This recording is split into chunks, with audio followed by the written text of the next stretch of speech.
Tujuan praktikum kali ini yaitu untuk menguji sampel sperma menggunakan teknik standar dan menggolongkannya dalam kriteria yang telah ditentukan oleh standar WHO dengan membandingkan hasil pengamatan pada nilai normal yang telah dicantumkan. Alat dan bahan yang digunakan pada praktikum analisis sperma rutin yaitu yang pertama, wadah kaca. Wadah kaca digunakan untuk menyimpan atau menampung sampel sperma yang akan diamati. Kemudian, pipet serologi. Pipet serologi ini digunakan untuk membantu dalam mengukur viskositas atau kekentalan dari sampel sperma. Lalu, batang pengaduk. Batang pengaduk digunakan untuk memindahkan sampel sperma dari tempat yang satu ke tempat yang lainnya. Kemudian, gelas ukur. Gelas ukur digunakan untuk mengukur volume dari sampel sperma. Lalu, stopwatch. Stopwatch ini digunakan untuk menghitung waktu pada saat mengukur viskositas atau kekentalan sperma. Kemudian, mikroskop. Mikroskop ini digunakan untuk mengamati morfologi dari sel sperma. Lalu ada kamar hitung. Kamar hitung ini digunakan untuk menghitung sampel sperma secara manual. Kemudian, kaca benda. Kaca benda ini digunakan sebagai tempat meletakkan sampel sperma yang akan diamati pada mikroskop. Bahan-bahan yang dibutuhkan pada praktikum analisis sperma yaitu yang pertama, sampel sperma, yang kedua, kertas pH yang digunakan untuk mengetahui apakah sperma bersifat asam atau basa. Lalu, pewarna gimsa digunakan untuk mewarnai sperma yang akan diamati agar terlihat lebih jelas. Lalu ada alkohol 70%, aquades, serta minyak imersi. Cara kerja dalam pengamatan analisis sperma ini ada 10. Yang pertama, pasien diminta untuk melakukan abstinensia atau tidak berhubungan badan atau mengeluarkan sperma, entah dengan onani atau mimpi basah selama 3-4 hari. Yang kedua, pada hari ketiga atau keempat, koleksi sperma dilakukan tanpa menggunakan sabun dan bahan kimia lain yang berpotensi membunuh sel sperma. Sperma kemudian diletakkan dalam wadah kaca dengan penutup. Yang ketiga, sperma didiamkan selama 20-30 menit hingga terjadi likuifaksi atau pencairan sempurna. Sampel tidak dapat diperiksa bila didiamkan dalam kontainer lebih dari 1 jam. Yang keempat, diukur volume menggunakan gelas ukur. Yang kelima, diukur pH menggunakan kertas pH. Yang keenam, diukur viskositas atau kekentalan menggunakan pipet serologis. Caranya, yang pertama, disedot sperma ke dalam pipet, kemudian ditutup ujung bawah pipet dengan jari. Kemudian disiapkan pengukur waktu dan dicatat waktu lamanya sperma keluar dari pipet mulai saat jari dilepaskan dari ujung pipet sampai tetesan terakhir keluar dari pipet. Yang ketujuh, dengan menggunakan ujung batang pengaduk, diambil sedikit sperma dan diletakkan pada ruang hitung Neubauer. Dihitung presentase kecepatan gerak sperma berdasarkan 4 jenis gerakan, yaitu A, B, C, dan D. Yang kedelapan, masih dengan sampel yang sama, dihitung konsentrasi sperma dengan menghitung jumlah sel pada 25 kotak besar. Hasil perhitungan dikalikan dengan 50.000 untuk mendapatkan konsentrasi sel dalam satuan juta per mili. Dihitung pula jumlah leukositnya apabila ada. Jika diperoleh jumlah leukosit 1-5 sel dalam setiap 25 kotak besar, diulangi kegiatan tersebut 2-3 kali lagi. Jika diperoleh jumlah yang sama, maka dirata-ratakan jumlah tersebut kemudian dikalikan dengan 50.000. Yang kesembilan, dibersihkan ruang hitung Neubauer dengan menggunakan kapas yang telah dibasahi alkohol segera setelah pengamatan dan perhitungan selesai dilakukan. Jangan sampai selnya mengering. Yang ke-10, disiapkan gelas objek bersih dan dibuat hapusan sperma dengan menggunakan gelas penutup atau cover glass, kemudian dikering anginkan. Setelah itu direndam dalam alkohol 70% selama 5 menit. Kemudian dikering anginkan kembali gelas objek tersebut, lalu kemudian dimasukkan ke dalam larutan pewarna Giemsa selama 2-3 menit. Kemudian dibilas dengan air mengalir dan dikering anginkan. Setelah itu, preparat diamati dengan perbesaran 1000 kali menggunakan minyak mersi dan dihitung presentase sel normal dan tidak normal dari rata-rata 3-4 bidang pandang.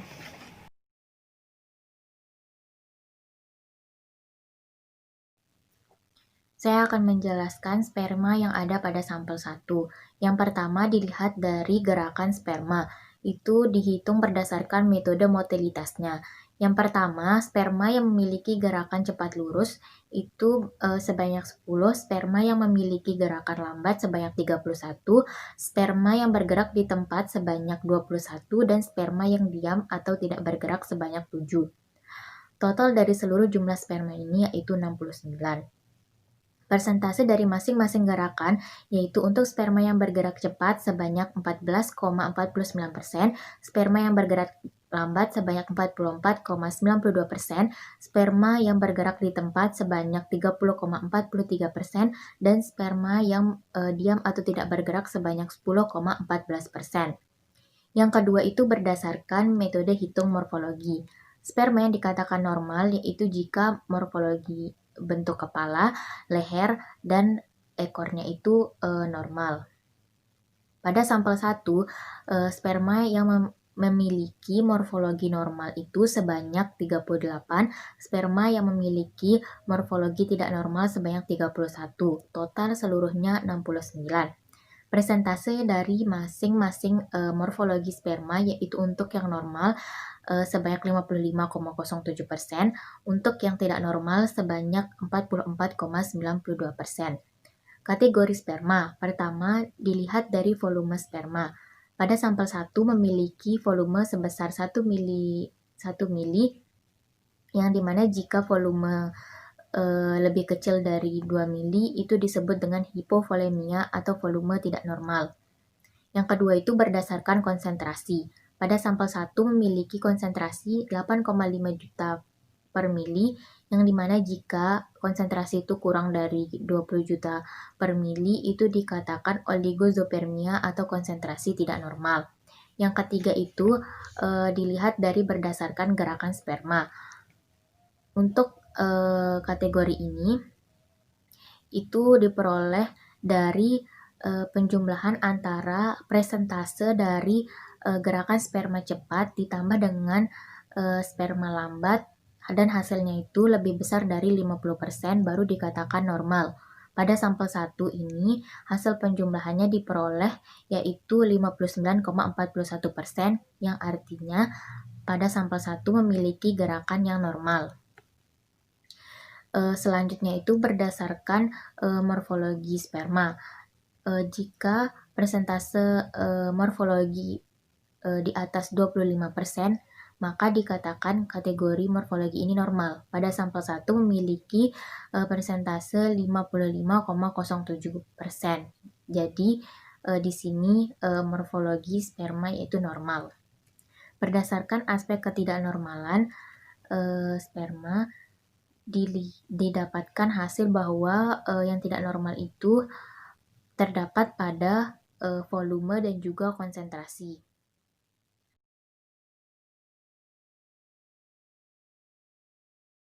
Jadi hasil pengamatan pada sampel 2 itu didapatkan 3 data. Yang pertama motilitas, yang kedua morfologi, yang ketiga data pengamatan lain. Nah, untuk motilitasnya diamati 4 gerakan dan didapatkan hasil pengamatan bahwa yang pertama gerak cepat lurusnya ada 45 sperma, gerak lambat atau tidak lurusnya ada 33 sperma, gerak di tempatnya ada 30 sperma, dan yang diam ada 17 sperma. Jadi hasil pengamatan tersebut dilakukan perhitungan sehingga didapatkan persentase kecepatannya 62,4%, di mana ini termasuk normal. Karena untuk motilitas atau kecepatan sperma yang normal apabila A ditambah B-nya lebih dari 50%, dan pada sampel 2 A ditambah B-nya 62,4%, sehingga motilitasnya normal. Yang kedua ada morfologi. Sperma yang normal ini diamati yaitu 97 sperma, yang tidak normal 28 sperma. Dari hasil pengamatan tersebut dilakukan perhitungan dan didapatkan hasil untuk morfologinya 77,6%, di mana ini termasuk normal. Karena sperma yang normal morfologinya itu lebih dari 25%, dan karena sampel 2 morfologinya 77,6%, berarti morfologinya normal. Untuk data pengamatan lain, yang pertama ada volume semen total. Volume semen totalnya di sini 1,5 mili, yang berarti abnormal. Karena volume semen total yang normal itu 2 sampai 5,5 mili.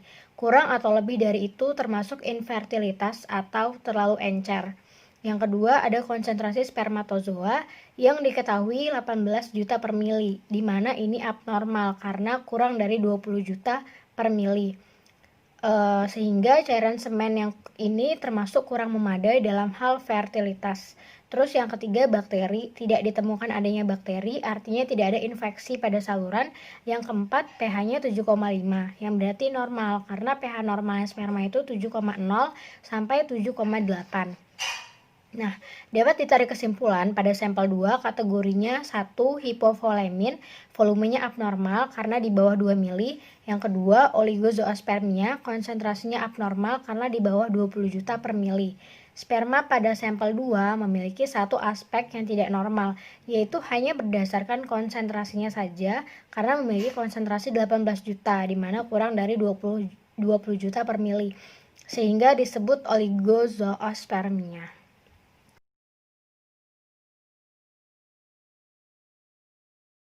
Baik, di sini saya akan menjelaskan sampel 3 dengan volume sperma yaitu 4,5 mili dan dengan konsentrasi spermatozoa 24 juta per mili dan dengan pH 8. Baiklah, yang pertama yaitu berdasarkan gerak hitung motilitas. Yang pertama, jumlah sperma yang bergerak cepat lurus yaitu 127. Yang kedua, berdasarkan gerak lambat yaitu sebanyak 182. Yang ketiga, yang diam di tempat yaitu 27 dan yang bergerak di tempat sebanyak 61. Sehingga total sperma secara keseluruhan yaitu 397. Selanjutnya yaitu metode hitung secara morfologi. Nah, metode hitung secara morfologi ini dilihat dari bentuk kepala, ekor, leher dan pewarnaannya. Nah, ada dua macam yaitu yang pertama yaitu jumlah sperma yang normal berdasarkan hitungan morfologinya yaitu sebanyak 291, sedangkan yang tidak normal sebanyak 99, sehingga total sperma yaitu 397.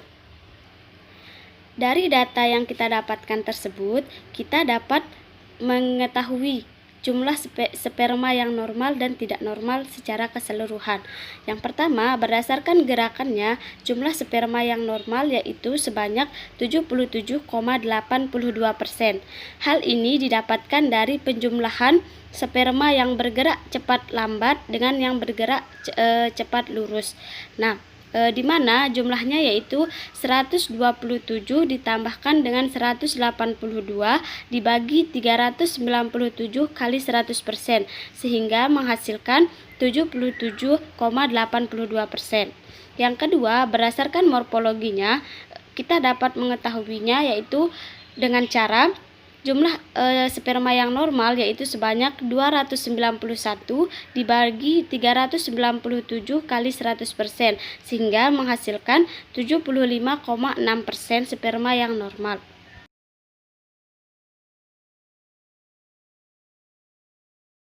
Sampel 4 sperma.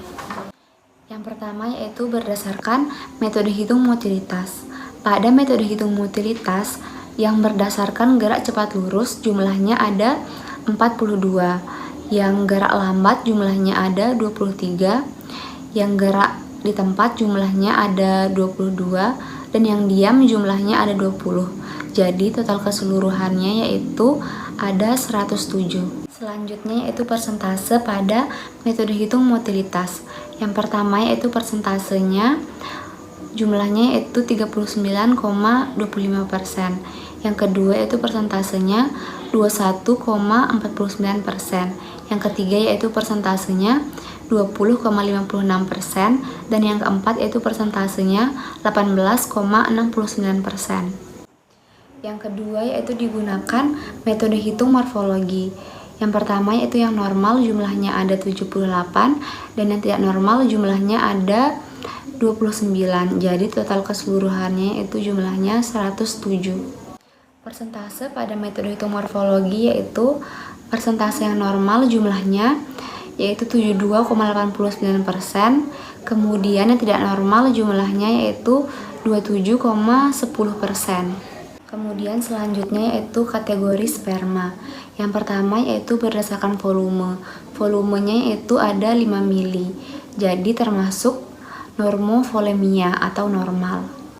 Kemudian berdasarkan konsentrasi yaitu jumlahnya ada 15 juta per mili. Jadi termasuk oligozoospermia atau tidak normal. Yang ketiga yaitu berdasarkan gerakan. Rumusnya yaitu A plus B lebih besar atau sama dengan 50%. A-nya itu 39,25 ditambah B-nya 21,49. Jadi totalnya yaitu sama dengan 60,74%. Jadi termasuk normal. Yang keempat yaitu berdasarkan morfologinya, yaitu jumlahnya ada 72,89%. Jadi termasuk sperma normal. Yang terakhir yaitu memiliki satu aspek yang tidak normal, yaitu konsentrasi yang kurang dari 20 juta per mili, disebut oligozoospermia. Berdasarkan pengamatan yang telah dilakukan, dapat disimpulkan bahwa sampel sperma pertama dikategorikan volumenya abnormal atau hipovolemia, kemudian konsentrasinya abnormal atau oligozoospermia, berdasarkan gerakan dan morfologinya normal. Kemudian untuk sampel sperma kedua, kategori volumenya abnormal, konsentrasinya abnormal, gerakan dan morfologinya normal. Kemudian untuk yang sampel ketiga, volumenya normal atau normolemia, konsentrasinya normal, gerakan dan morfologinya normal. Kemudian untuk sampel 4, volumenya normal, konsentrasinya abnormal, gerakan dan morfologinya normal.